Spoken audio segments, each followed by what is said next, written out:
చెప్పరు మీ డిమాండ్ చెప్పరు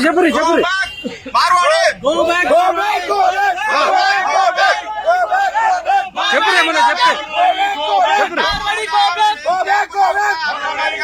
మార్వాడి వాళ్ళందరూ కలిసి మమ్మల్ని అక్రమంగా ఇక్కడ అరెస్టులు చేపిస్తున్నారు. ఇది చాలా ఖండిస్తున్నాము. ఇది చాలా తప్పు. దయచేసి అందరూ తెలంగాణ ప్రజలందరూ ఇది గమనిస్తున్నారు. ఇది అందరికీ తెలుసు. దయచేసి అందరూ ప్రతి ఒక్కళ్ళు అర్థం చేసుకోండి. యూనియన్ కి సపోర్ట్ చేయాలి. తెలంగాణలో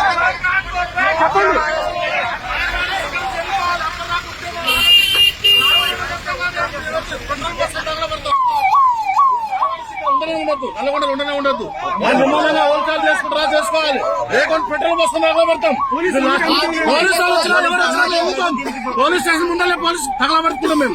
మేమేం చెప్తున్నాం, మా ఉద్యమం అయితే ఆగదు. మార్వాడీస్ హోల్సేల్ మాత్రమే చేసుకోవాలి. రిటైలర్ సర్వీస్ చేయొద్దు. అంతే మాది ఒకటే నినాదం. చెప్